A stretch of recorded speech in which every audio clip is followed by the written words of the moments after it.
Halo, selamat malam Halo, Bro Albert. halo malam, Bro Henry. Wah, thank you nih Bro, Aduh, sudah join bersama kita nih thank you. setiap Malam bulan nih, semua. selalu menemani ya. Iya. Silakan Bro, Gimana mau nih, Bro? sapa-sapa teman-teman dulu, boleh? Ya, selamat malam semua. Ini hari Jumat malam. Thank you sudah datang semua untuk dengerin sesi hari ini ya. Semoga sesi hari ini juga bisa bermanfaat buat para teman-teman yang dengerin pada malam hari ini. Wah, mantap. Saya juga ada teman-teman di dalam grupnya Ko Albert ya, itu rekomendasinya dari 2 bulan lalu sih kencang banget nih pada nih. Dan juga teman-teman yang udah masuk di grup Telegram kita. Jadi teman-teman yang udah buka akun di Sukor kan dapat akses ke dalam grup Telegram Sukor Sekuritas. Coba lihat, itu IMPP kita, IPPE dan SMMT kemarin sama Harum, hari ini kita kenyang banget nih cuan. Makanya teman-teman jangan sampai nggak buka akun di ifom.sukosekuritas.com. Nanti kalau teman-teman ingin konsultasi dengan Ko Albert langsung, bisa langsung nanti kehubungin, nanti Ko Albert bisa kasih tahu ya admin untuk Telegramnya Ko Albert ini apa. Jadi Ko Albert ini biasanya akan nganalisa bukan cuma fundamental, makroekonominya, tapi juga dari sisi bandarmologinya. Nah sekarang kita akan masuk ke topik kita nih Ko Albert. Bro Albert, Oke. kita lihat ya, Ya. sekarang harga minyak ternyata benar-benar hari ini pun masih naik lagi. Ini udah nggak masuk akal. Minyak bahkan dulu dibilang $100 itu udah dianggap cukup mengkhawatirkan. Sekarang 110 bahkan sampai 112 nih. Bahkan Brent 112. Tadi kita juga baca berita bahwa kemarin Rusia udah mulai nyerang PLTN, pembangkit listrik tenaga nuklir yang terbesar di Eropa, sehingga sekarang udah mulai dikuasain Rusia juga. Nah, kok Albert lihatnya dari sentimen ini dulu. Apakah ini akan membuat benar-benar harga minyak akan rally dalam waktu yang cukup panjang nih, Ko Albert? Ya. Jadi begini, mungkin saya sudah beberapa kali juga sering sharing ya di YouTube. Kalau memang selama Rusia itu mereka belum ada tanda-tanda berdamai dengan Ukraine ya, itu harga oil tidak ada reason untuk koreksi. Karena ya pastinya kan terhadap supply itu ada gangguan. Dan mereka itu juga lihat berapa banyak pasukan yang dikirim dari Rusia ke Ukraine dan mereka sama-sama ikutan ya saling berlawanan ya. Nah, jadi kalau saya lihat untuk sementara ini potensi itu oil ya itu akan tetap stay di atas 100 untuk beberapa saat ini. Tapi kalau memang situasi semakin parah ya artinya Rusia semakin agresif dan seterusnya, ini oil masih bisa berlanjut rally nih. Bahkan mungkin tidak menutup kemungkinan tembus 120. Nah, justru teman-teman di sini perlu jangan sampai terlewat ya situasi begini, karena situasi perang ini kan setiap saat bisa berubah. Kita harus terus update dengan situasi di Ukraine di situ dengan pasukan Rusia. Ya, jadi menurut saya oil akan tetap di atas 100 untuk sementara waktu ini, dan bahkan kalau situasi semakin parah, ini bisa tembus 120 gitu. Iya, apalagi dengan agresi yang makin kuat nih, Bro. Ya, kalau kita lihat tadi pembangkit listrik tenaga nuklir udah dikuasain, ini pasti memancing juga sanksi-sanksi mungkin akan lebih sulit nih untuk bisa dicabut. Bahkan kemungkinan mungkin dari beberapa negara bisa responnya agak keras nanti ya, Bro, ya, kalau kita lihat. Makanya kita lihat kan Rusia ini adalah net ekspornya nomor 2 terbesar lah untuk dari sisi migas. 38% ekspor ke Eropa dari sisi gas itu adalah dari Rusia. Makanya itu kalau sampai kita lihat Eropa sekarang agak terjadi kelangkaan gas, mungkin mereka akan mulai bangkitin power plant dari PLTU. Akhirnya batu bara yang dipakai nih, Bro. Makanya harga batu bara sempat udah nyentuh $400 nih ya. Kalau Bro Albert lihat dari sisi minyak, CPO, gas, semuanya udah rekornya tinggi sekali kenaikannya. Bro Albert lihat masih ada nggak saham yang kelihatannya ini masih menarik, even walaupun sudah naik gitu, tapi masih kelihatan ini dibandingkan harganya belum ke price in banget. Ada nggak, Bro, saham-saham seperti itu? Oke, jadi saya juga ingin pesankan dulu buat teman-teman ya, mungkin sebelum hunting saham baru yang di komoditi ya, artinya mungkin ada yang kepingin beli saham komoditi yang baru, belum naik kan, yang sudah punya saham coal gitu ya, atau komoditas lainnya itu jangan terburu-buru untuk profit taking. Karena kalau teman-teman sudah exit, nanti sulit untuk masuk. Karena kan pasti FOMO ya, artinya udah TP, lalu merasa kalau dia lanjut naik, di entry lagi nih. Nah, waktu entry ini potensi nanti justru malah cut loss karena kan lagi fase naik terus nih harga-harga energi. Nah, jadi saya ingin ingatkan dulu nih sebelum kita bahas saham baru yang sudah punya saham contoh seperti PTBA, seperti ITMG, Adaro gitu ya. Rata-rata saham-saham yang batu bara dengan capital yang market cap yang besar itu jangan terburu-buru untuk di TP. Nah, sekarang kalau ditanya, apakah ada saham yang komoditi dan potensinya masih besar. Itu saya mungkin 2 minggu yang lalu sudah sempat bikin video ya, mungkin di YouTube masih ada. Nah, teman-teman bisa lihat, itu saya bilang yang belum naik nikel. Nah, pada saat itu nikel memang harganya Antam itu masih di bawah 2100 ya, pada saat video itu dibuat. Nah, jadi kalau teman-teman masih baru mau beli ya, ibaratnya kayak, wah lihat saham, contoh lihat, wah, kenapa PTBA bisa naik begitu, Adaro, ITMG semua kayak pada naik. Nah, sekarang ada saham apa sih yang nikel ini teman-teman perlu pegang dulu, Inco ataupun Antam, karena nikel ini biasanya pada saat situasi perang memang ada potensi untuk terus berlanjut naik.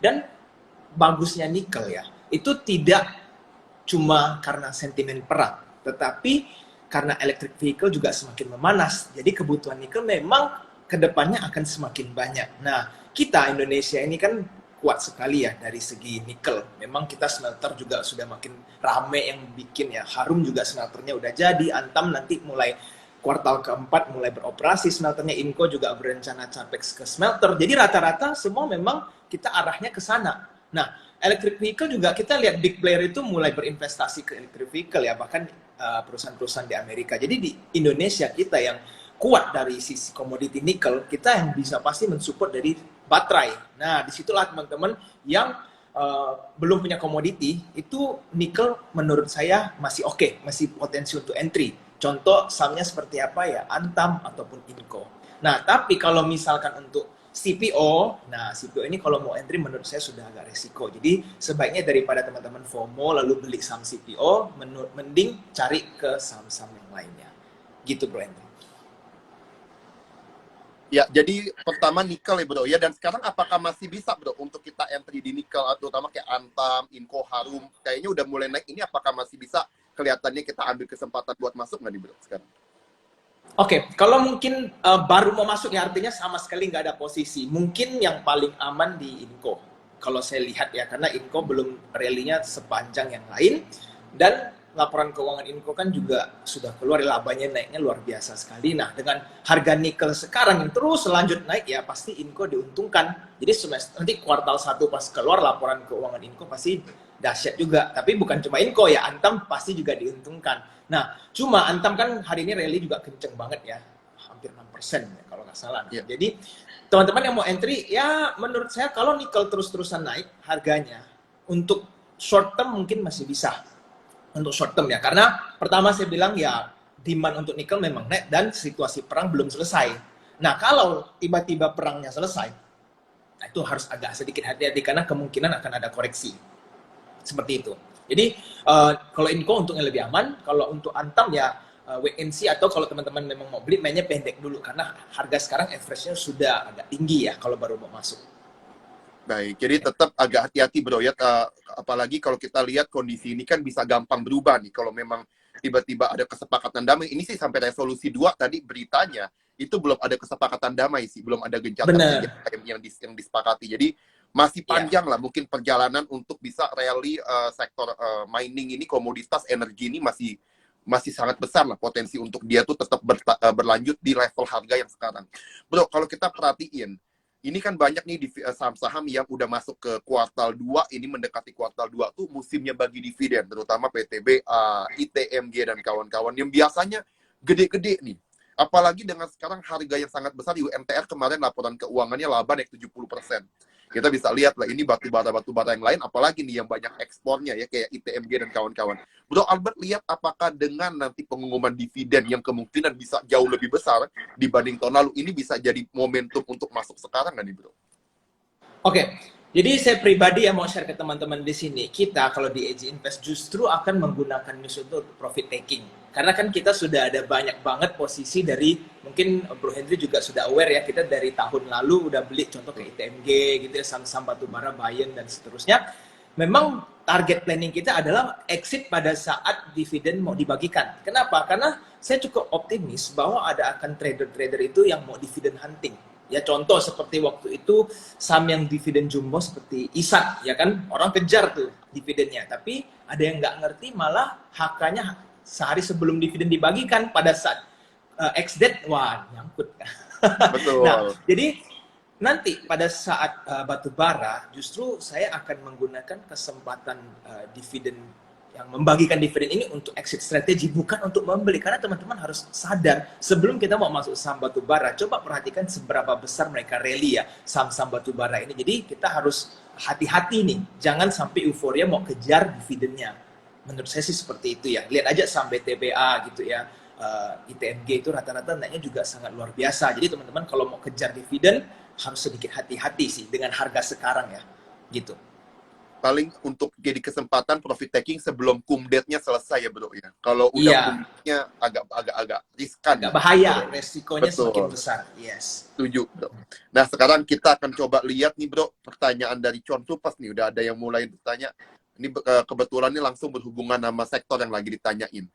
Oh, Boleh. dari Ardi Joseph nih. Indi, Adaro, ADMR. Waduh, Adaro Mineral yang lagi bener-bener kenceng banget nih. Gimana ya kok Albert ya? Nah, kalau Albert ya ada lihat nggak mungkin ADMR, Adaro, Indi mungkin yang di antara tiga ini dia butuh yang mana nih kira-kira yang bisa dilihat paling menarik nih? Oke, jadi pertama-tama saya ingin infokan dulu ya. Kalau untuk dari ketiga saham Indi, Adro, dan ADMR, yang lebih cocok untuk swing itu Adaro. Oke, jadi Adaro ini kan lebih kayak ya fundamentalnya jelas dan seterusnya, market cap juga lumayan. Jadi kalau teman-teman yang kepingin swing itu cocok di Adaro. Nah, apakah sekarang baru mau entry ini bagaimana nih? Wah, kalau Adaro yang baru rally hari ini, saya rasa resiko udah pasti besar ya, karena teman-teman coba lihat Adaro itu rally-nya sudah seberapa dahsyat sekali dari beberapa minggu terakhir. Dari 9 Desember lalu mereka buyback sampai sekarang itu Adaro naiknya udah lumayan banyak ya. Jadi kalau teman-teman kepingin main ke batubara, saya mungkin lebih sarankan ke scalping dulu, karena big money ini lagi memang main ke sektor energi.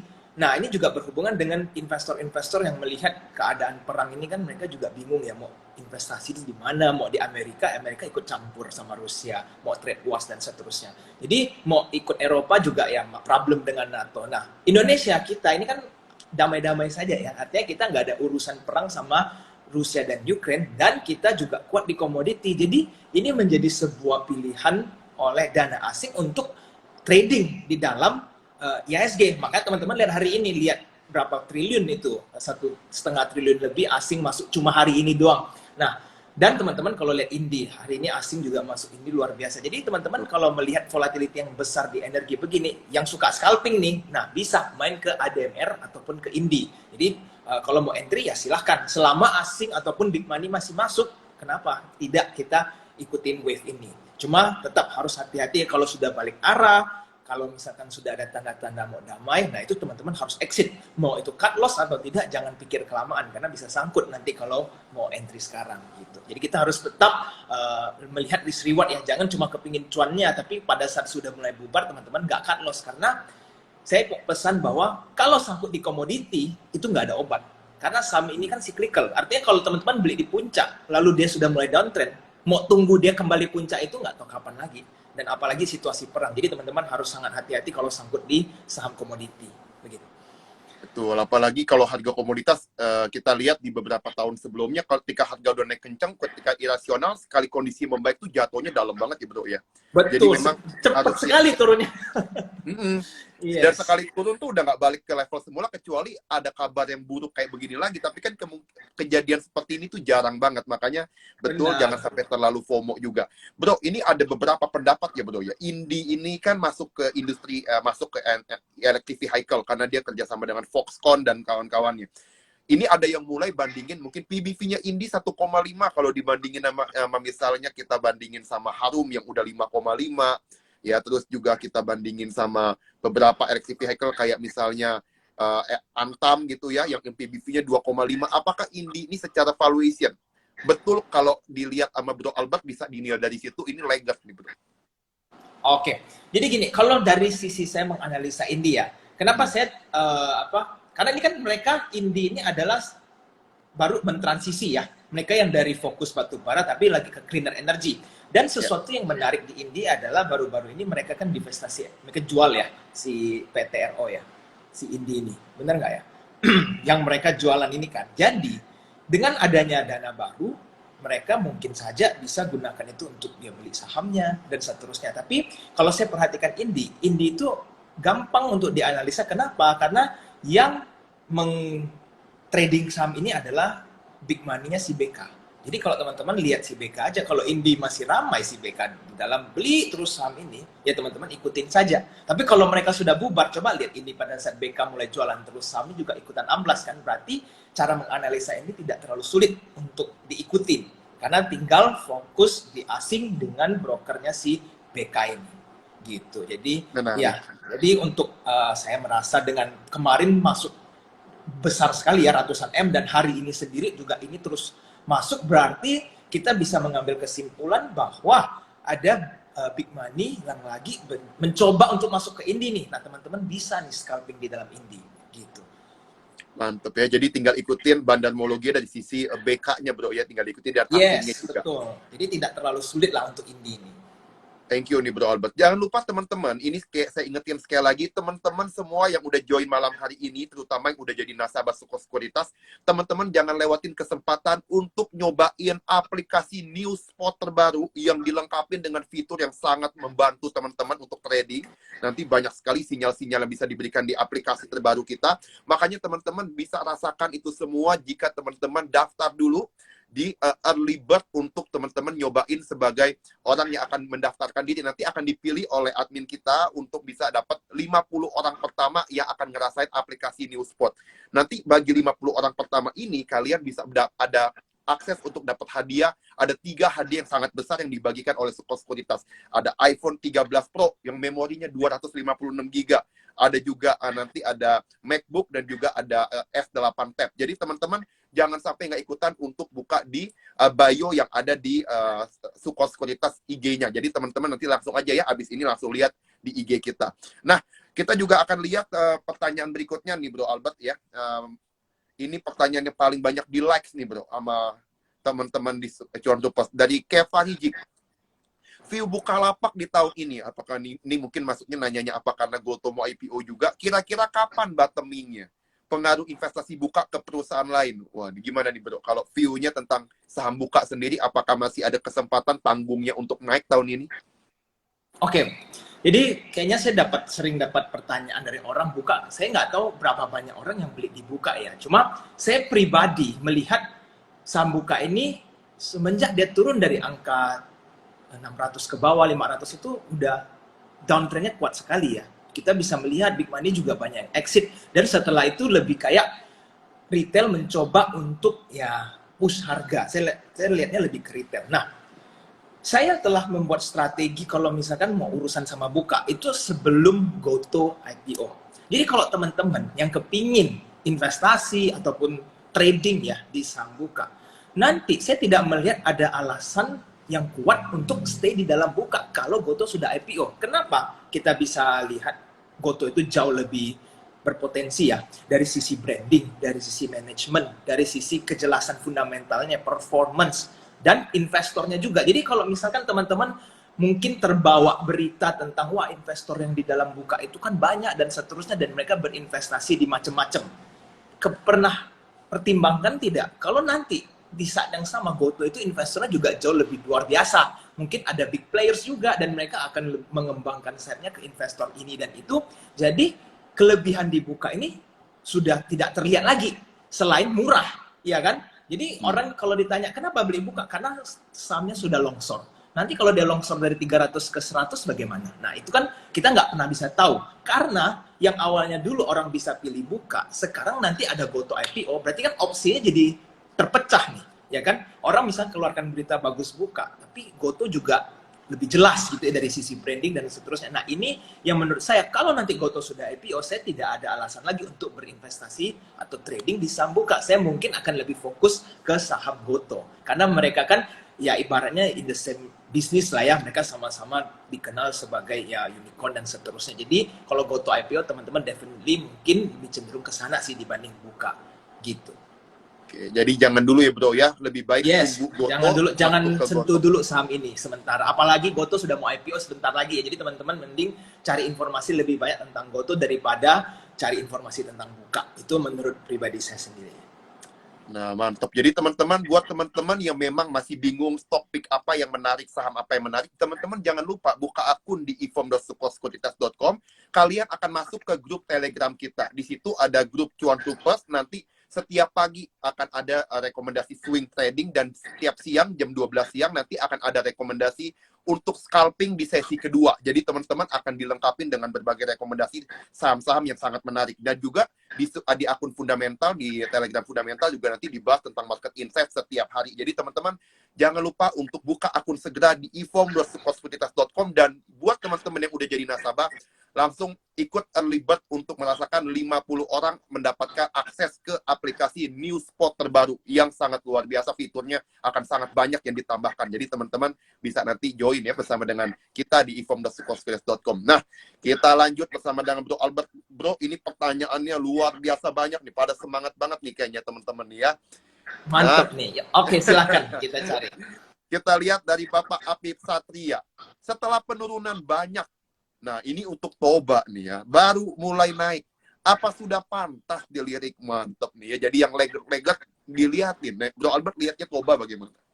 Ya, jadi kalau saya pribadi lihat ya, Toba itu mereka saham ini sejenis dengan SMMT. Ya, artinya mereka dulu yang belum ada apa-apa, tapi karena kenaikan harga batu bara, mereka jadi diuntungkan. Laporan keuangan mereka langsung berubah secara drastis. Nah, itu Toba dan SMMT ini teman-teman tinggal pilih salah satu aja. Kalau mereka ini tetap akan diuntungkan kalau selama call itu naik terus harganya. Nah, jadi kalau ditanya apakah Toba boleh dilirik? Yes, definitely Toba boleh dilirik. Apalagi dia sudah koreksi sempat dari 1008 turun sempat kemarin 1003, 1002 lebih ya. Nah, ini sekarang kan sudah mulai rebound hari ini.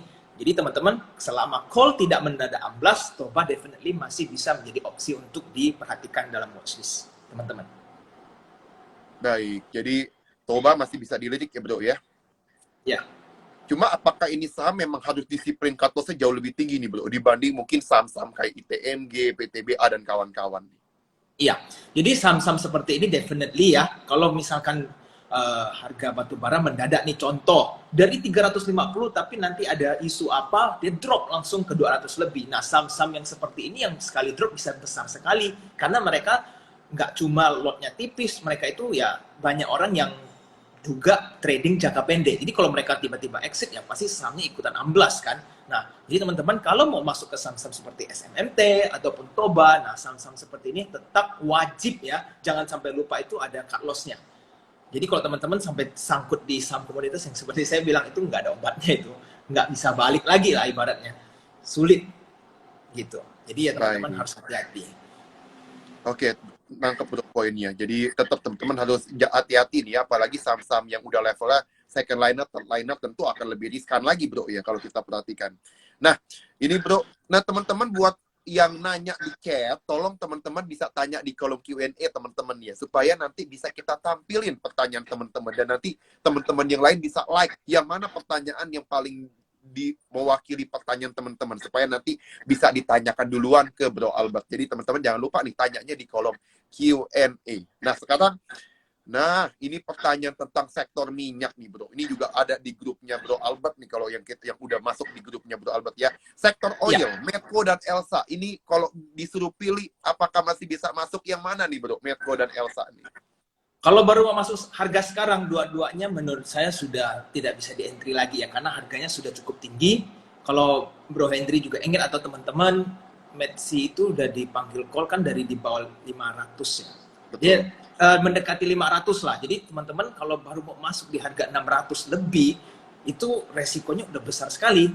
Dan kalau nanti oil mendadak koreksi kan, ya pasti teman-teman langsung floating loss, itu psikologi pasti terganggu. Nah, jadi harus hati-hati nih. Kalau teman-teman yang baru mau masuk, itu mending tunggu ada koreksi sehat lah ya. Tapi kalau yang sudah punya bagaimana? Apakah sudah harus jual? Definitely belum. Apalagi kalau oil nanti yang seperti kita bahas tadi, kalau perang nggak selesai-selesai, oil terus naik sampai bahkan tembus ke psikologi angka 120, wah itu Medsi sama Elsa pasti digoreng sama market maker buat naik ke atas. Karena mereka itu sentimennya hanya oil. Selama ini nggak akan bisa naik kan kalau oil nggak naik, tapi mumpung oil ini lagi naik, ya kedua saham ini dapat sentimen khusus ya, big money bisa nge-push harganya ke atas. Gitu. Betul, jadi memang agak jauh lebih beresiko sekarang, karena memang dengan harga setinggi ini bro, siapapun di bawah yang keluar itu pasti aman aja bro ya. Nah tinggal kita yang masuk yang masuk di atas ini, Iya, semoga aja nih minyak masih naik. Tapi ya minyak udah 110 mau naik ke berapa lagi? Masa sampai ke 200 itu sih ekonomi Wah, bisa kalau resesi nih bro ya. 200 itu bisa kacau ya ekonomi. Iya betul, bisa resesi beneran itu kalau bedosnya. Jadi teman-teman, kita coba lanjut nih ya. Tadi Medco Elsa sudah dibahas dan dari Bro Albert bilang entry sekarang agak terlalu resiko lah dengan harga yang udah setinggi hari ini. Kita lihat pertanyaan dari Koko Jo rupanya bertanya nih. Sektor energi lagi jadi primadona. Kira-kira berapa lama ini akan berlangsung dan bagaimana menyikapinya? Nah, betul nih, Bro. Ini mungkin pertanyaan banyak orang nih. Kita entry sampai kapan nih super cycle ini berlanjut? Pandangannya Bro Albert, kira-kira apa sentimen yang bisa mengubah ini ya, cycle daripada komoditi akhirnya turun lagi nih, Bro? Oke, jadi kita perlu pertama-tama pelajari dulu ya, apa penyebabnya dulu, kenapa harga bisa sampai seperti ini. Definitely kan karena ada disruption in supply kan. Dan ini juga kena trigger oleh karena situasi di Rusia. Nah, jadi kalau ditanya kira-kira sampai kapan, ya sebenarnya sampai perangnya damai. Kalau perangnya damai, pelan-pelan orang akan mulai, oke, ada perbaikan dan seterusnya. Nah, disitulah harga komoditi kan akan mulai terjadi koreksi. Nah, baru pelan-pelan sahamnya akan koreksi. Nah, cuma kalau perangnya nggak selesai-selesai dan ini berlangsung sampai seumpamanya ya, kita kan semua nggak tahu kapan perang selesai. Tapi kalau seumpamanya ini bisa berlanjut sampai akhir tahun, wah ini berarti kan coal ibaratnya akan masuk lagi ke musim winter nih. Nah, ini menarik karena sepanjang tahun ini berarti di tahun 2022 harga coal itu di atas 100 lebih 200 gini kan misalkan. Berarti nanti kebayang nggak profit dia di tahun 2022 seperti apa? Nanti pada saat bagi dividen di tahun 2023 itu jumbo sekali. Nah, jadi tetap teman-teman kalau ditanya kapan selama perang nggak selesai, saya rasa ya harga coal akan sideways di harga seperti ini. Jadi coal aja kalau di atas 180 aja sebenarnya sudah ekstrim sekali. Ya nggak, Bro Hendri ya? Kalau coal itu sebenarnya bertahan di atas 180. Sedangkan sekarang pada saat kita lagi live ini, coal itu di atas 300. Kebayang nggak itu separah apa harganya? Jadi ya teman-teman, yang pegang coal ini sebenarnya jangan terburu-buru ya untuk profit taking. Kenapa? Karena kalau udah profit taking sayang. Nanti nggak bisa merasakan super cycle ini. Ini nggak terjadi sering banget, bukan 2 tahun sekali ada super cycle seheboh ini. Wah, nggak segampang itu. Jadi teman-teman yang udah ngumpung dapat barang dari bawah, kita keep dulu. Jadi ya sampai kapan perhatikan Rusia Ukraine. Kalau mereka nggak selesai, coal tidak akan turun harganya. Kita tuh diuntungin bro ya sebenarnya di negara lain dengan kenaikan harga energi ini banyak loh yang udah kecekek nih ya, karena harga energi itu naiknya kayak batu bara 2020 $50, sekarang udah $400. Kita lihat Betul. harga minyak cuma $20 di tahun 2020, sekarang udah $110. Untungnya di Indonesia kita tuh banyak disubsidi kayak tabung gas. Walaupun yang 12 kilo naik, tapi yang 3 kilo itu yang mewakili 90% lebih konsumsi itu masih disubsidi, nggak naik. Harga Pertamax di Pertamina dijaga. Walaupun yang Pertamax Turbo naik dan kawan-kawan, tapi Pertamax dan Pertalite harga nggak dinaikin. Ya, kita sih ketolong pemerintah sih baik banget sih. Mensubsidi Benar, supaya kalau masyarakat. enggak itu terasa sekali ini segala sesuatu pasti Betul. udah naik cukup mengerikan ya, apalagi oil seperti Betul. itu ya. Kayak CPO ya bro ya, dengan harga setinggi ini, bayangin aja itu perusahaan minyak goreng kalau dia pakai benar-benar harga pasar, CPO-nya bahan bakunya untuk bikin minyak goreng gitu, minyak goreng bisa semahal apa. Nah makanya pemerintah kasih harga eceran tertinggi. Memang supply-nya ini sekarang yang jadi concern ya, tetapi harganya tetap dijaga pemerintah supaya mengikuti harga eceran tertinggi yang sebenarnya masih terjangkau lah. Jadi kita thank you banget nih makanya ke pemerintah, inflation kita tuh lumayan bisa kejaga karena hal ini. Kedua bro, kalau kita perhatiin dari soal ekspor ya bro ya. Kita kemarin di Januari kalau kita ingat ekspor batu bara kita kan dilarang bro ya. Tapi kita masih bisa surplus $900 juta. Nah makanya itu coba bayangin Februari ini dengan ekspor yang udah dibuka dengan harga yang udah tinggi banget ini coal. Teman-teman bisa bayangin berarti surplus kita neraca perdagangan di bulan Maret, Februari ini bisa tinggi banget. Dan kalau sampai neraca perdagangan kita surplus besar, rupiah bakal kejaga. Even the Fed mau naikin bunga, ada capital outflow, kejaga dengan neraca perdagangan kita yang surplus. Makanya itu, ini mestinya sih kabar gembira nih bro ya, kalau kita perhatiin dari sisi fundamental makro kita ya bro ya. Iya, itu makanya saya juga sebenarnya kan pelajari pergerakan uangnya ya. kenapa asing semakin dekat dengan pengumuman The Fed, tapi mereka malah makin asik belanja di IHSG? Pasti kan mereka ada pertimbangan. Nggak mungkin mereka semakin dekat dengan pengumuman The Fed, mereka makin increase risk mereka dengan tambahin dana terus. Karena mereka kan pasti juga memikirkan tentang kenaikan suku bunga. Tetapi setelah banyak pertimbangan, mungkin mereka merasa kenaikan suku bunga itu tidak akan relevan lagi sementara waktu. Karena ya itu, Indonesia sangat diuntungkan dengan krisis energi ini. Kita surplus ini kuat banget, dan sekarang kita mulai keran ekspor dibuka kan. Wah, ini memang secara ekonomi Indonesia akan sangat diuntungkan dalam situasi kenaikan harga komoditi energi ini gitu. Mantap nih, makanya thank you nih Bro Albert, ini view-nya sangat luar biasa nih buat teman-teman tahu bahwa memang harus tunggu perang ini kelihatan membaik, semua sanksi ke Rusia udah mulai dibuka, atau mungkin ya Bro ya OPEC mungkin nambah produksi besar, cuma kan kemungkinannya agak kecil lah kalau OPEC nambah produksi. Cuma ya kita berharap nih supaya perang Rusia Ukraina ini adem dan akhirnya harga komoditas bisa kembali normal nih. Karena Betul. memang tetap aja nih, walaupun efeknya ke saham komoditas bagus, tapi ke industri yang pakai energi besar kayak semen, ya kayak poultry, sekarang harga jagung kedelai naik tinggi, ini efeknya ya pedang bermata dua juga nih, nyerang industri yang lain sebenarnya dengan harga energi yang setinggi ini. Kita masuk ke pertanyaan berikutnya nih Bro, dari Bapak Karsal ya. Untuk saham yang mau IPO, Nano dan STAA, OAG ada nggak? Udah pelajarin belum prospektus tentang Nano dan STAA ini? Oh, ini kebetulan saya masih belum baca prospektusnya ya, karena saya baru rencananya malam ini atau besok untuk mempelajari saham-saham yang IPO. Nanti kalau memang ada, saya mungkin ya info lewat Instagram atau media lainnya. Tapi sementara ini saya tidak bisa memberikan jawaban, nanti khawatirnya salah kasih info untuk IPO ini. Cuma saya sempat baca ya, untuk yang Nano ini, sempat saya sekilas lah lihat bahwa ini lumayan menarik kalau untuk yang IPO Nano. Cuma nanti saya perlu pelajari lebih detail lagi dari sisi ya ada perubahan apa sih dari harga prospektusnya dan juga selengkapnya lah. Nanti teman-teman mungkin untuk sementara ini saya belum bisa beri kepastian.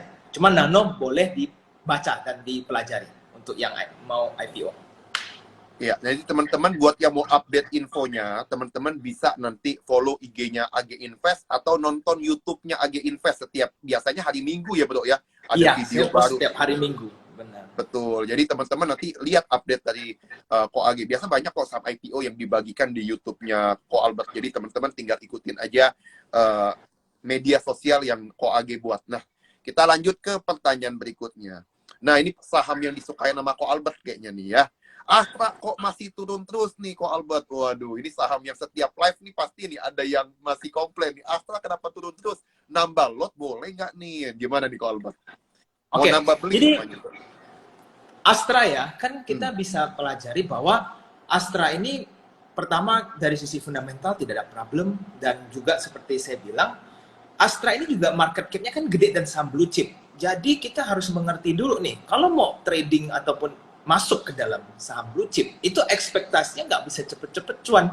Jangan kita samakan saham-saham yang memang volatility tinggi, tapi kita kepingin cuan di saham seperti Astra atau di saham seperti ya blue chip lainnya, ya itu kan kurang matching. Kalau teman-teman kepingin yang lebih cepat cuan, yaitu masuk ke saham-saham yang market cap-nya lebih kecil ataupun yang sangat tergantung dengan sentimen. Sedangkan kalau Astra fundamental tidak ada masalah, dan kalau misalkan sebuah saham blue chip koreksi ya 5% gitu kan atau 7%, itu menurut saya masih wajar. Jadi teman-teman kalau mau tambah posisi di harga between ya 5.005 dan sampai 5.000, saya rasa itu masih cukup aman ya untuk ASI ini ya, Astra International ini. Jadi teman-teman ya, yang penting pada saat kalau memang decide untuk masuk ke saham blue chip, jangan punya ekspektasi mau cuan 2 minggu udah mau cuan. Lihat komoditas lain yang rally 10% sehari, jadi kepingin kok Astra nggak naik-naik, ya itu kurang bener ya ekspektasinya.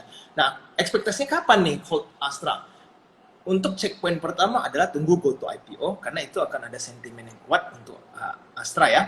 Kalau GoTo sudah IPO, kalau kedua tunggu akhir tahun. Dua itu yang akan membuat saham ini ada terjadi kenaikan. Jadi teman-teman pertimbangkan ya cara tradingnya mau seperti apa. Apakah Astra ini cocok untuk teman-teman semua? Gitu.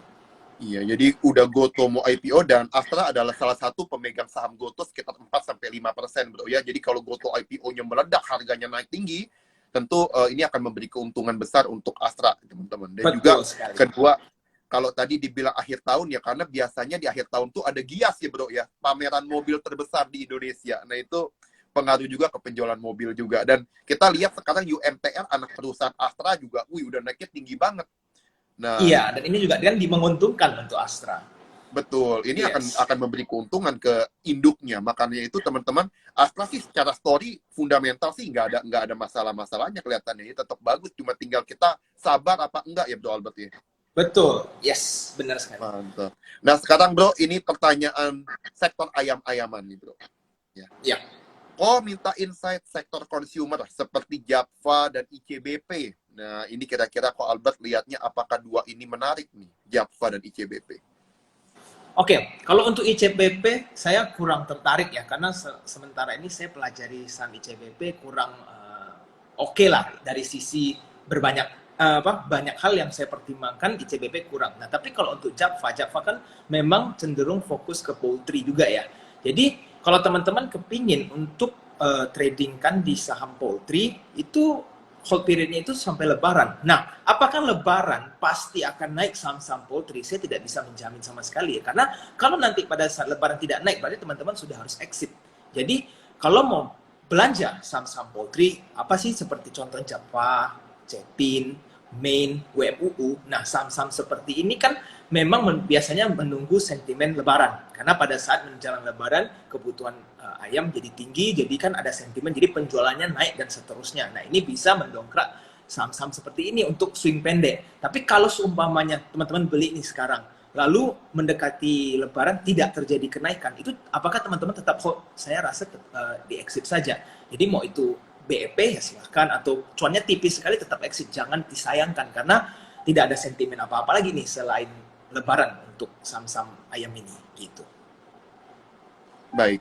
Jadi kalau kita lihat Bro ya, ICBP ini kan sekarang lagi agak mungkin sentimen fundamentalnya adalah bahan baku Indomie itu kan salah satunya gandum nih, dan gandum harganya lagi tinggi banget, terutama Rusia Ukraina ini adalah produsen gandum yang sangat besar gitu, importir ke kita. Jadi memang dengan adanya kasus di Ukraina Rusia ini memang pengaruhnya ke harga gandum yang naik tinggi. Yang kedua adalah mungkin Java, kalau kita lihat harga jagung, kedelai ya itu juga mengalami kenaikan, mungkin untuk biaya produksi juga mungkin bisa naik. Jadi even di tengah Lebaran harga naik, tapi kalau biaya produksi juga naik, marginnya agak sulit. Nih kalau tadi kita baca ada di pagi Bro di koran Kontan ya, itu dikasih tahu bahwa harga ayam itu baru naik year to date itu 4%, tapi jagung udah naik sekitar belasan persen sampai 20%. Jadinya untuk harga produksinya mungkin agak lebih mahal nih sekarang. Jadi saya setuju nih sama Bro Albert nih ya, dari sisi consumer ini agak kelihatannya belum ada tanda-tanda berita-berita yang bisa bagus, kecuali Lebaran nanti Bro ya.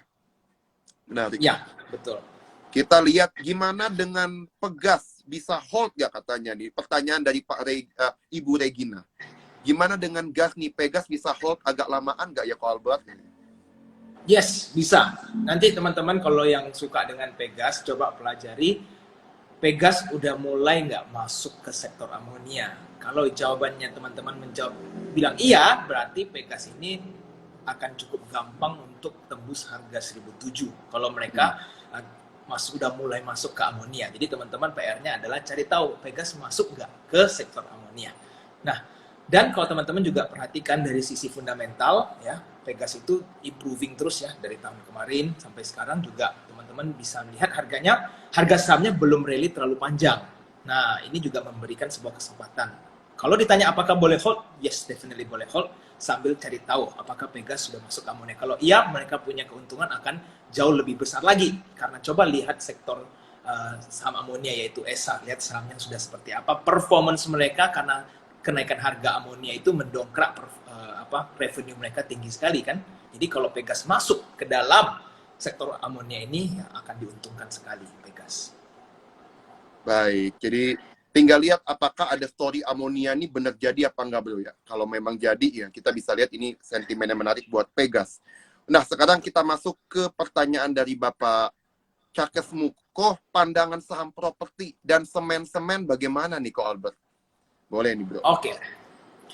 Jadi saya mau jawab semen dulu ya. Semen definitely akan tertekan. Kalau teman-teman tahu ya, kenapa semen akan tertekan? Cost mereka itu sudah pasti nggak karuan. Kenapa? Coal itu coba lihat, harga coal udah sampai kepala 4. Ini mereka biaya produksi seperti apa, makanya teman-teman bisa lihat sektor semen amblas terus kan, karena cost mereka kan semakin tinggi. Kalau coal semakin naik, semen akan semakin tertekan. Jadi kalau teman-teman mau masuk semen, definitely jangan waktu sekarang, karena harga coal lagi puncak-puncaknya. Jadi teman-teman, mereka ini masih ada potensi untuk lanjut koreksi. Nah, kalau untuk properti, nah properti ini tinggal tunggu waktu setelah call ini ya. Karena yang saya mungkin udah berulang-ulang menjelaskan, properti ini akan menjadi salah satu orang-orang yang untuk mereka nanti investasi pada saat call sudah selesai. Karena ibaratnya pembisnis komoditi, ya mereka kan cetak uang besar sekali sekarang karena jual batu bara, yaitu cuan margin mereka sudah ngeri banget kan. Nanti mereka itu ada saatnya nggak bisa reinvest terus. Kenapa? Karena kalau mereka reinvest terus pada saat komoditi turun kan sayang. Mereka kan biasanya reinvest pada saat lihat tren komoditi naik harga coal, jadi mereka tambahin produksi dan seterusnya. Tapi kalau mereka sudah lihat mereka akan mulai turun coal, ngapain mereka masuk ke dalam ke sana ya? Artinya perbesar lagi. Mereka mungkin akan diversifikasi dan salah satu instrumen ya berinvestasi di properti. Nah disitulah nanti saatnya pada saat coal sudah selesai ceritanya, nah giliran properti yang akan mulai naik daun semua. Apalagi sementara ini sektor properti belum terjadi rally ya. Jadi teman-teman kalau yang memang mau swing panjang ya 9 bulan ke atas, teman-teman bisa mulai belanja sektor properti dan keep ya paling 1 tahunan lah, nanti giliran mereka akan naik untuk properti. Nah, jadi properti masih ada prospek, tapi semen belum ya bro ya, karena memang ongkos produksi dari batu bara ini bisa mewakili 20% teman-teman dari ongkos produksi untuk pembuatan semen. Jadi ya teman-teman bisa lihat semakin coal naiknya makin tinggi, tentu cost produksi itu akan makin bengkak nih. Oke, mantap banget nih bro Albert, thank you nih insight-nya. Kita lihat pertanyaan mengenai bank digital sekarang nih bro. Dari Ibu Dea Santika, Agro dan BBYB, apakah masih oke nih Ko Albert? Ya, jadi sementara ini kan bank digital dan ya berhubungan dengan digital ya, itu masih belum ada sentimen. Jadi saya lihat trader-trader yang jangka pendek ataupun swing ini mereka mungkin exit dari sahamnya untuk mereka scalpingin di sektor energi. Sehingga teman-teman bisa melihat beberapa saham yang digital bisa mendadak koreksi dan seterusnya. Kenapa? Karena mereka mungkin berpikir seperti ini, daripada saya nginap di dalam, ya kan, saya mending puterin dulu energi. Karena kebetulan kan ya harga energi lagi naik daun. Nah jadi teman-teman wajar akan melihat beberapa koreksi ya. Nah cuma apakah artinya teman-teman harus panik dan lepaskan digital? Menurut saya sih digital masih tetap the future ya. Cuma jangka memang agak panjang digital karena kita seperti yang saya bilang strength kita itu belum di digital. Cuma kita lagi menuju ke arah digitalisasi. Sehingga teman-teman ya perlu pelajari. Nanti setelah selesai komoditi ini kita harus pelajari lagi nih kemana nih uang-uang ini berlari, karena kan money ini sudah banyak masuk ke ISG, tapi kan mereka nanti akan pindah sektor. Nah itulah yang akan kita analisa menggunakan bandarmologi, pelajari nih kemana nih pergerakan uang masuk ke sektor mana lagi. Nanti kalau sudah ada yang terkonfirm baru kita akan mungkin di sesi selanjutnya kita akan lihat gitu. Nah, jadi kalau orang technical bilang follow the trend, kalau Ko Albert biasanya follow the money ya bro ya. Iya, betul. Biarkan mereka yang memilih, kita mengikuti. Betul. Jadi lihat bandarmologinya, mantap nih. Kita lihat, nah ini tadi pertanyaan yang IPO Nano udah dibahas teman-teman ya dari Bapak Lutfi bahwa nanti tinggal nunggu updatean dari media sosial Ko Albert karena sekarang nanti masih dipelajari. Nanti kita akan lihat mungkin di media sosial yang lain. Nah sekarang pertanyaan, nah ini banyak nih bro, dari tadi di chat saya lihat banyak yang nanya, akhirnya di Q&A ada yang nanya. Konstruksi dan properti gimana? Properti udah dibahas tadi ya, tinggal konstruksi aja nih Ko Albert. Sudah lama nggak naik-naik katanya konstruksi. Gimana nih Ko Albert lihatnya? Oke, kalau menurut saya pribadi ya, konstruksi mungkin akan baru puncaknya ya. Puncaknya itu di tahun 2024. Jadi kalau teman-teman kepingin beli konstruksi, berarti sudah ibaratnya, oke saya mau tanam duit 2 tahun lagi baru saya panen. Karena puncaknya nanti di 2024. Jadi kalau teman-teman mau cuannya di bawah 1 tahun, mau di bawah 2 tahun, ya jangan pilih konstruksi dulu. Jadi teman-teman masih bisa pilih saham-saham lainnya. Gitu. Ya, konstruksi kalau untuk sekarang ya intinya period hold-nya ini masih agak panjang kalau kepingin cuannya memang maksimal. Untuk belum dapat panggung lah bro, ya masih banyak saham lain yang kelihatan lebih menarik.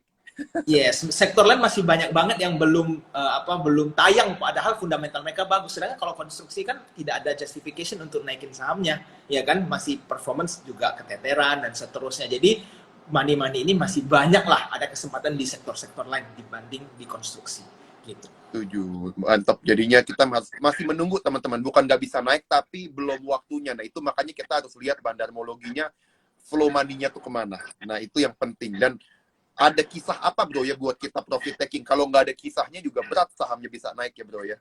Yes, betul. Nah, sip. Nah, teman-teman sekali lagi ya, buat teman-teman yang baru join sekarang, teman-teman jangan sampai nggak ikutan untuk ngerasain aplikasi terbaru dari Sukor. Newspot itu hari ini pendaftaran terakhirnya tanggal 4 Maret. Jadi hari ini pendaftaran terakhir. Teman-teman buka di bio daripada IG Sukor Sekuritas, nanti lihat yang form early bird. Nanti teman-teman daftar. Nanti akan dipilih 50 orang yang beruntung yang akan masuk menggunakan aplikasi ini yang pertama kali. Dan kalian akan berkesempatan mendapatkan 3 hadiah utama. Ada iPhone 13 Pro 256 GB, terus juga ada MacBook, dan juga ada Galaxy S Tab. Jadinya teman-teman jangan sampai tidak ikutan untuk bisa ngerasain aplikasi baru kita yang sangat beda banget. Fiturnya akan sangat berlimpah untuk bikin teman-teman semua dimanjain nih untuk kegiatan transaksi kalian. Jadi jangan sampai nggak buka akun juga di e-form.sukosfest.com. Banyak banget benefit di grup Telegram kita. Nah, kita lanjut lagi teman-teman ya. Nah, ini untuk telekomunikasi nih Bro Albert. ISAT XL sama Friend. Ini masih banyak yang belum bisa move on nih Bro dari Friend nih. Masih banyak dari kemarin live-live kita tuh tiap hari pasti ada yang nanya. Di Bro Albert lihatnya bagaimana dari sisi bandarmologinya? Oke, telekomunikasi paling cepat itu mungkin kuartal keempat tahun ini baru ada aktivitas ya, kuartal ketiga atau kuartal 4. Jadi untuk kuartal kedua tahun ini, saya rasa komunikasi ya either sideways atau mungkin pelan-pelan turun kecil-kecil ya. Potensinya sih seperti itu, karena cerita mereka sudah selesai dan big money ini lagi larinya ke komoditi semua. Nah, jadi teman-teman kalau mau entry ya bisa bikin trading plan lah ya, artinya mau tunggu berapa lama dan apakah risk rewardnya sudah menarik. Jadi kalau ketiganya ISAT, Excel ataupun Friend kurang lebih ya mereka story-nya sama. Nah kalau Friend ini lebih kayak menunggu laporan keuangan mereka jadi positif. Kalau mereka masih negatif ya sahamnya tidak akan bergerak kemana-mana. Dan teman-teman perlu pelajari dari sisi broker summary-nya sih kalau Friend. Gitu. Baik. Untuk Friend ya Bro ya.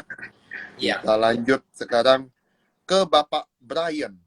Bapak Brian justru nanya view-nya untuk saham yang aman sekali nih bro. View-nya ke big banks ya, mungkin bank-bank blue chip. Gimana nih bro Albert lihatnya dalam kondisi seperti saat ini, apakah menarik? Baru mau entry nih ya, kalau ceritanya kalau baru mau entry iya nih. Ya, kalau memang baru mau entry berarti main blue chip ini pasti long term ya. Di atas 5 tahun atau 10 tahun ya itu saya akan bilang aman. Kalau misalkan mau beli sekarang hold periode 5 tahun ke atas. Nah, itu terima dividen secara konsisten dan juga mungkin ada profit berapa persen itu boleh dibeli. Tapi kalau teman-teman kepingin trading ya, artinya wah saya mau kepingin trading di blue chip karena aman. Wah itu harus hati-hati karena harganya sudah pada naik semua. Jadi kemungkinan besar untuk koreksi kan juga cukup memungkinkan ya. Jadi teman-teman kalau mau masuk ke big banks mending cari blue chip lainnya. Yang second liner banks lah menurut saya itu mungkin lebih cocok untuk ditradingkan. Jadi tergantung nih mau investasi atau mau trading. Seperti itu untuk di big banks. Bro, biasanya kita kalau lihat kan di menjelang ini ya kuartal 2, biasa kan BRI sama Mandiri itu dividen payout ratio-nya agak besar nih. Kalau tahun ini sekitar mungkin dengan dividen payout biasanya mungkin sekitar dividen 3%-an, apakah ini Bro Albert lihat bisa menjadi trigger bahwa saham ini kemungkinan dalam jangka pendek ini bisa ada kenaikan nanti pengumuman dividen Bro? Mungkin ada nggak Bro pengaruhnya? Tidak terlalu besar karena banyak blue chip lain yang membagikan dividen lebih besar dari angka itu. Jadi kalau misalkan teman-teman mau kejar dividen di big banks ya agak sayang sih karena menurut saya potensi cuannya juga tidak akan maksimal gitu. Bahkan nanti kalau misalkan teman-teman bisa mendapatkan contoh seperti ASI di harga 5.000 itu dividennya udah lumayan, lalu potensial capital gain-nya juga besar. Jadi orang-orang pasti akan lebih cenderung ke ambil yang lebih murah dibanding yang sekarang sudah rally. Gitu, Bro Henry.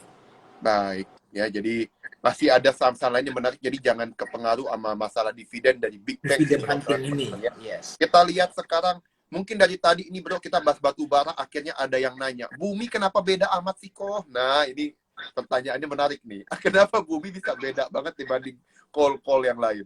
Call-call yang lain. Oke. Ya, jadi kalau teman-teman harus mengerti dulu ya, Bumi ini situasi yang rumit. Kenapa? Teman-teman coba tarik kembali berapa tahun yang lalu. Bumi itu sempat harganya kan digoreng sampai ribuan lebih ya.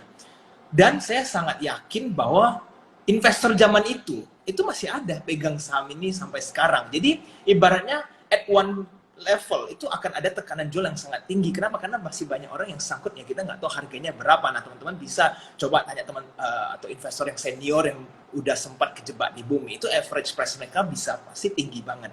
Nah jadi Bumi ini ya seperti resikonya memang besar karena akan kapanpun bisa ada big money yang keluar, yang sangkutnya sudah bertahun-tahun ya di sektor ini. Dan kalau dari sisi performance juga ya, kita kan belajar dari sisi performance itu saham ini memang tidak sebagus dengan sektor call-call yang lainnya. Kalau teman-teman bisa lihat laporan keuangannya kan. Cuma memang betul ada improvement terus karena harga call yang terus-terusan naik. Nah jadi kalau mau trading di saham Bumi itu definitely jangka pendek. Jangan sampai teman-teman holdnya lebih dari 2 minggu. Wah ini resiko memang besar. Kalau memang kepingin coba ya trading di saham Bumi. Tapi kalau teman-teman kepingin masuk call, tidak harus untuk memilih Bumi kalau belum berpengalaman. Masih ada saham seperti Toba, tadi ada yang nanya, atau SMMT yang volatility tinggi, tapi setidaknya lebih aman. Bumi itu khusus buat trader yang sudah berpengalaman di sektor saham. Gitu.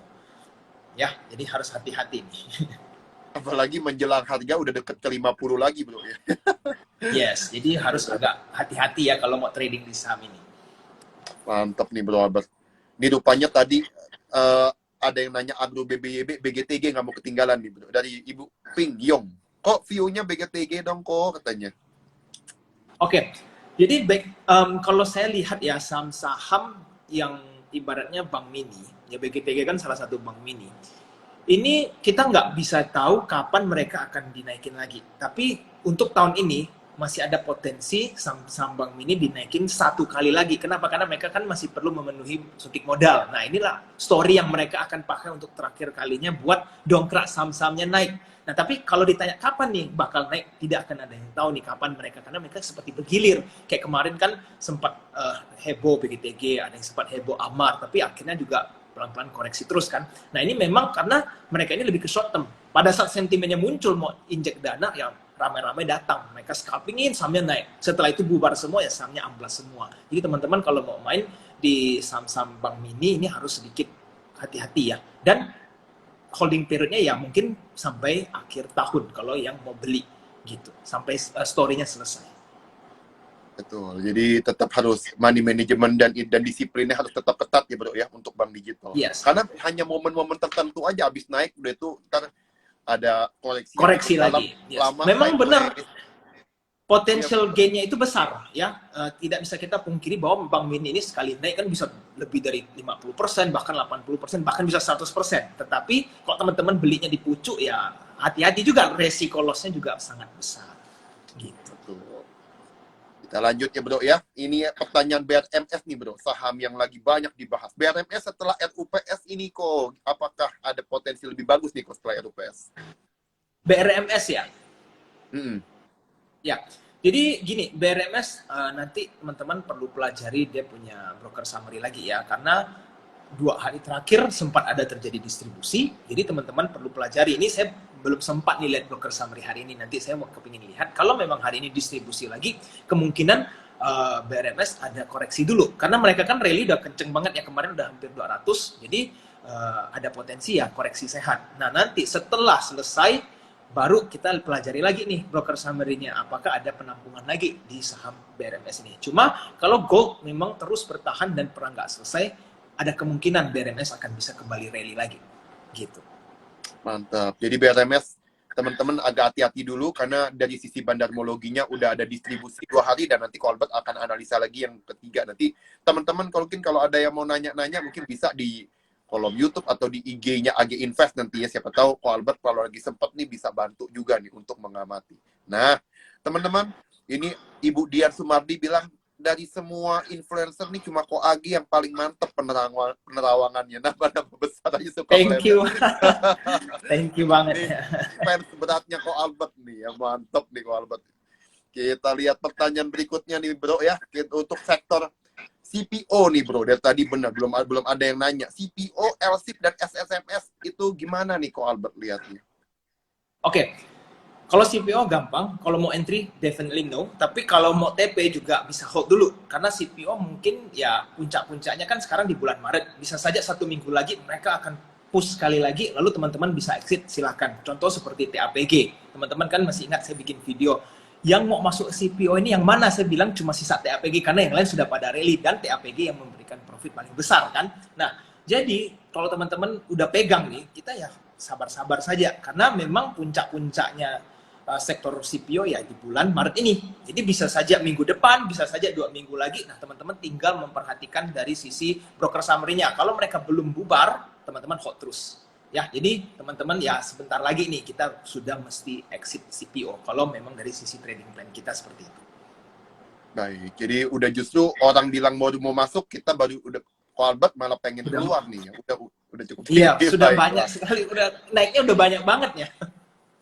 Baik, teman-teman sekali lagi diingatkan ya buat teman-teman yang belum ngerasain aplikasi Newspot ya memang belum ada sekarang, tapi akan dibuka kesempatan untuk 50 orang beruntung yang akan ngerasain aplikasi terbaru dari Newspot punya sekuritas, dan di situ akan sangat berlimpah fitur-fitur baru yang akan menjawab semua yang teman-teman butuhkan untuk trading.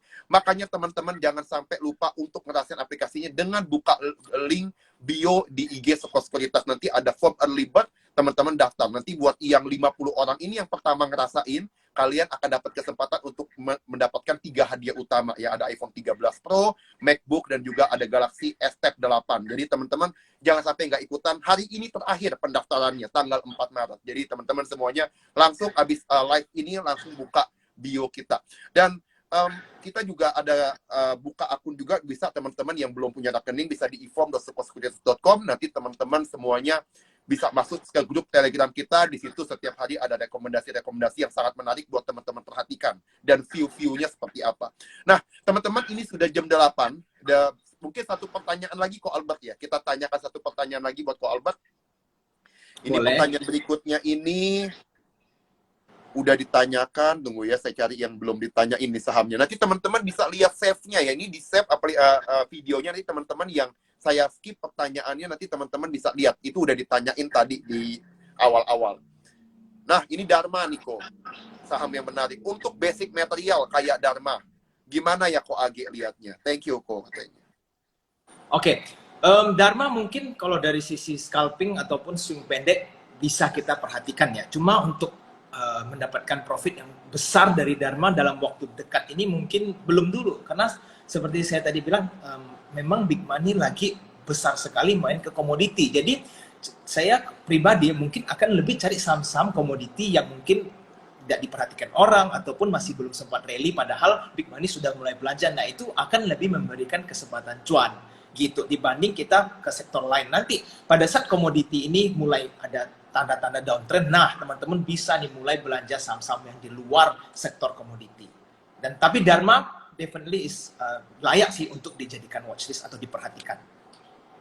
Baik, wah thank you banget nih Bro Albert buat semua insight-nya. Jadi kalau kita rangkum teman-teman ya, dari awal tadi perbincangan kita dengan Ko Albert, bahwa sejak awal Ko Albert memang tetap ngelihat kondisi Ukraina dan Rusia ini masih belum ada tanda-tanda ada perbaikan, walaupun kita lihat dari secara kondisi sekarang udah 2 kali perundingan pun masih belum ada titik temu, dan ini akan membuat harga komoditas dalam jangka pendek ini masih akan terus sepertinya tetap tinggi seperti hari ini. Dan masih ada beberapa saham tadi yang di-mention, itu yang paling aman adalah call kalau kata dari Bro Albert, dan nanti teman-teman bisa nonton lagi videonya saham-saham stock pick-nya apa. Nah, thank you banget Bro Albert ya buat semua insight-nya malam hari ini di TikTok kita malam hari ini. Setiap kali Ko Albert ini muncul nih, banyak banget yang bilang ini ngefans berat nih sama Ko Albert ini. Dari tadi komennya banyak banget yang nulis seperti ini. Makasih jadi, ya semua. Ya buat Thank yang you. teman-teman yang belum kenal sama Ko Agi, jangan lupa untuk bisa subscribe YouTube-nya Ko Agi, namanya Agi Invest. Dan juga kalau mau nanya-nanya gimana bisa konsultasi sama Ko Albert, ya bisa nanti teman-teman hubungin di kemana Bro, Telegramnya? Ya, jadi teman-teman kalau kepingin nanya tentang saham ataupun gabung dengan grup Premium AG Invest, bisa hubungi di Telegram kami di AG Invest Admin. Ya, jadi teman-teman di situ bisa tanyakan bagaimana cara ikut join, dan juga kalau misalkan teman-teman ada pertanyaan mau bagaimana nih daftar juga di Sukor, kita bisa sekalian bantu nih untuk pendaftaran. Jadi teman-teman tidak kebingungan bagaimana cara buka rekening gitu. Jadi di Betul. Telegram @AG_Invest_Admin.